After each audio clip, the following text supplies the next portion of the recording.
معلقه كبيره ديال اكليل الجبل.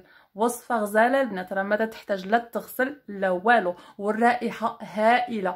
اكليل الجبل معلقه كبيره. اكليل الجبل معروف انه كيحارب تساقط الشعر وكيطول الشعر وكيكثرو.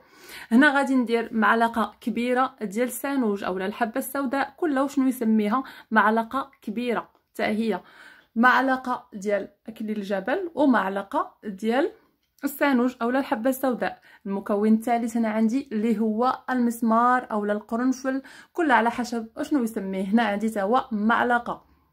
هاد الكميه هذه راه ما شاء الله غادي تعطينا واحد الكميه لا باس بها. هاد الوصفه البنات راها واعره بالنسبه اللي كيعانيو من الشيب، بالنسبه اللي الشعر ديالهم كيتساقط ليهم بزاف، بالنسبه اللي الزغبه ديالو دغيا كتكسر. فهنا هاد الوصفه هذه راها طوب، واعره واعره. المكونات موجوده في كل بيت، يعني ما تحتاجيش لا تمشي تشري فيتامينات ولا تشري مكملات ولا زيوت ولا اي شيء. وصفه متكامله والمكونات بسيطه، ارخص شيء ممكن انك تجربيه. هنا استعملت معلقه كبيره تاني ديال القهوه البنات. انا راه تنشريها وكنطحنها يعني بايديا، ما كنشريهاش مطحونه، بحكم ان هذيك اللي كتبان مطحونه راه تيكونوا فيها اضافات ثانيه. فقط هذه للتوضيح. ضروري هاد المكونات يتخلطوا مع بعضياتهم مع ماء ساخن البنات، ضروري انكم تستعملوا الماء ساخن. هنا غادي نستعمل انا ايطرو ديال الماء، ايطرو ديال الماء المغلي، حيت ما غاديش نحتاجو نغليو هاد الوصفه هذه نهائيا، بالعكس غادي نديروا لها الماء ساخن ونخليوها.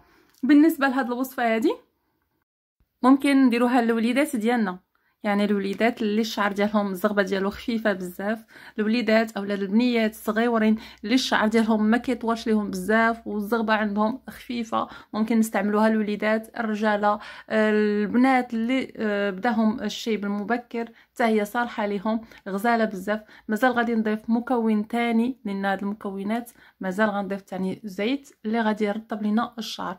بالنسبه للكميه ديال الماء راني ما قلت لكمش، راني استعملت ايطرو ديال الماء المغلى كما كتشوفوا معايا.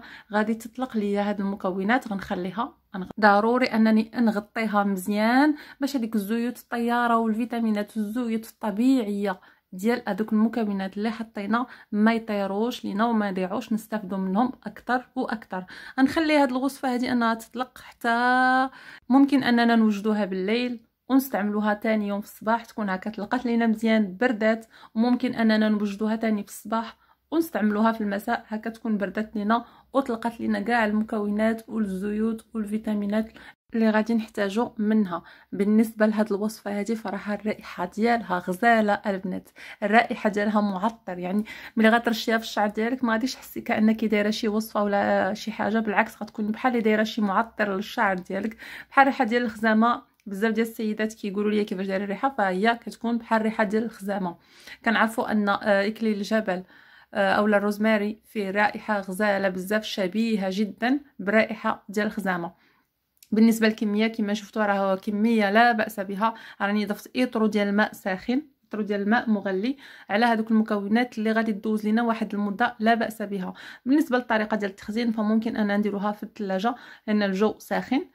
اللي عنده زيوت ضروري انه يضيفوا مع هذه الوصفه هذه زيت الكوك، زيت لافوكا، اي نوع ديال الزيت، يعني ما غاديش نحدد لكم انا هنا زيت معين. انا غادي نستعمل زيت الكوك. زيت الكوك معروف انه كيرطب الشعر، كيلين الزغبه ديال الشعر، حكم ان هذه المكونات اللي ضفنا القرنفل، ضفنا اشياء تانية اللي كتنشف الشعر، هي عندها فائده غزاله، كتقوي الزغبه اللي كتهرس بسرعه، كتولي صحيحه من الجدر ديالها. فلهذا ضروري اننا نديرو زيوت باش ترطب لينا هكا الشعر، لان راه ما بغيناش عاوتاني نصايب واحد الحاجه نعالجو التساقط ونشفوا الشعر ديالنا. فلهذا ضروري اننا نضيفوا زيوت مع هذه الوصفه هذه. واحسن زيت انا كنصحكم بطبيعه الحال لا متواجد عندكم زيت الكوك الاصلي، ضيفوا معلقه كبيره مع هذه الوصفه هذه. وصفه غزاله وما نحتاج كاع نشكر فيها، لان كاع المكونات اللي هنايا ممكن انكم ديروا عليها بحث في الجوجل تعرفوا بان راها كتقوي كتقوي الزغبه من الجدر البنات، والشعر مع المده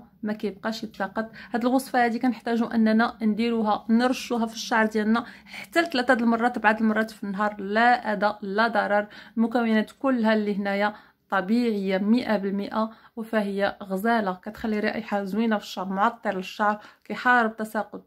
كنديروا هذه الوصفه هذه في واحد البخاخ، ممكن اننا نديرو في بخاخ، ممكن اننا نديرو في قطن وندهنوا به الفروه ديال الراس ديالنا، ونديروا واحد المساج بطريقه دائريه باش هكا الفروه ديال الراس ديالنا الدوره الدمويه تدخل لينا، وهكا البصيلات ديال الشعر يدخل ليهم هاد المنافع اللي درنا في هاد الوصفه هذه، والزيوت اللي درنا ديال زيت الكوكو والقرنفل. حنا كنعرفوا ان فيه زيوت طبيعيه، لا هو لا هذيك الحبه السوداء او لا السانوج كما كنسموها حنايا. هاد المكونات البنات اللي هنايا قصت معكم فهي فوائد ديالها لا تعد ولا تحصى. بالنسبه للطريقه انا قلت لكم البنات ممكن نستعملوها حتى 3 المرات 4 المرات في النهار، نديروها في واحد البخاخ ونرشوا الفروه ديال الراس ديالنا، نديروا مساج لمده ديال 5 ديال الدقائق وصافي، ومن بعد غادي تنشف على الشعر ديالنا. ما نحتاجو كاع نغسلوها، الرائحه ديالها غزاله بزاف. بالنسبه للناس اللي حابين انهم يغسلوها ما بغاوش تبقى في الشعر ديالهم، فممكن هنا كنقول لكم ديروها واحد المده ديال 2 ساعات، غطيو الشعر ديالكم بواحد واحد البلاستيك ديال الشعر وخليوها لمده ديال 2 ساعات، ومن بعد غسلوا الشعر ديالكم عادي، ما كاين حتى شي مشكل. بالنسبه للناس اللي بحالي انا كنستعملها لي انا، ما كنغسل الشعر ديالي كنخليها فيه، لان الرائحه ديالها كما قلت لكم غزاله بزاف. وحنا كنعرفوا ان هاد المكونات اللي درنا ما تحتاجوش يتغسلوا، ما كيديروا حتى شي اذى للشعر. فقط هنا قلت لكم بان القرنفل والاكليل الجبل او الروزماري كينشفوا الشعر، فلهذا ضفنا زيوت فقط. هذا غير للتوضيح، ضفت زيوت علاش؟ باش تلين لينا الزغبه ديال الشعر ديالنا ما تنشفش لينا اكثر واكثر. بالنسبه لهاد الوصفه هذه البنات ممكن اننا نستعملوها لمده ديال 15 يوم باذن الله، غنبداو نشوفوا الفرق، غنبداو نحسوا ان الزغبه ديال الشعر ديالنا ما بقاش كيتساقط لينا بزاف. في الاول ممكن انه يتساقط، لاش ان داك الزغبات اللي ميتين اصلا من الجدر غادي يبداو يطيحوا، ومن بعد ان شاء الله غادي تخرج لنا خلفه جديده، ومن الجدر ان شاء الله غادي تقوى لينا الشعر ديالنا.